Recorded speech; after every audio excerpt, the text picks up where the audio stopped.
Sir నమస్తే. ఎట్లా ఉంది సార్ సర్వీస్ ఇక్కడ? మెడిసిన్స్ లేవా? ఈ మధ్యలో మెడిసిన్స్ పెడతలేదని తెలిసింది. ఇంతకుముందు మెడిసిన్స్ మంచిగా ఇచ్చేవాళ్ళ ఇంతకుముందుకు. ఇప్పుడు ఎక్కడ కూడా మెడిసిన్స్ లేవడం కొంచెం ఇబ్బంది అవుతుంది. రోజ్డీ అంటే స్టాటిన్ సార్, మినిమం డ్యూటోస్టాట్ అంటే ఒకటి, ప్రోస్టేట్ ఒకటి డ్రగ్, అది చాలా రెగ్యులర్ డ్రగ్. ఇవి అయితేనేమో ఇది శల్కాలు, రోజు వాల్సి అన్నీ కూడా రెగ్యులర్ టాబ్లెట్స్. కానీ ఇవి కూడా ఎక్కువ ఎట్లా అండి?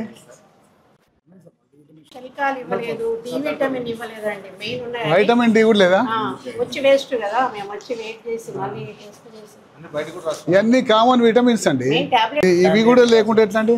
థైరాయిడ్ కూడా లేదా? బేసికల్గా ఈహెచ్ఎస్ పాపం సీనియర్ సిటిజన్స్ వాళ్ళు వస్తారు, వాళ్ళు వచ్చి కనీసం వాళ్ళకి ఈ సదుపాయాలు కూడా లేకపోతే, మెడిసిన్స్ కూడా లేకపోతే ఎట్లా? సరే నేను మాట్లాడుతున్నాను పైన.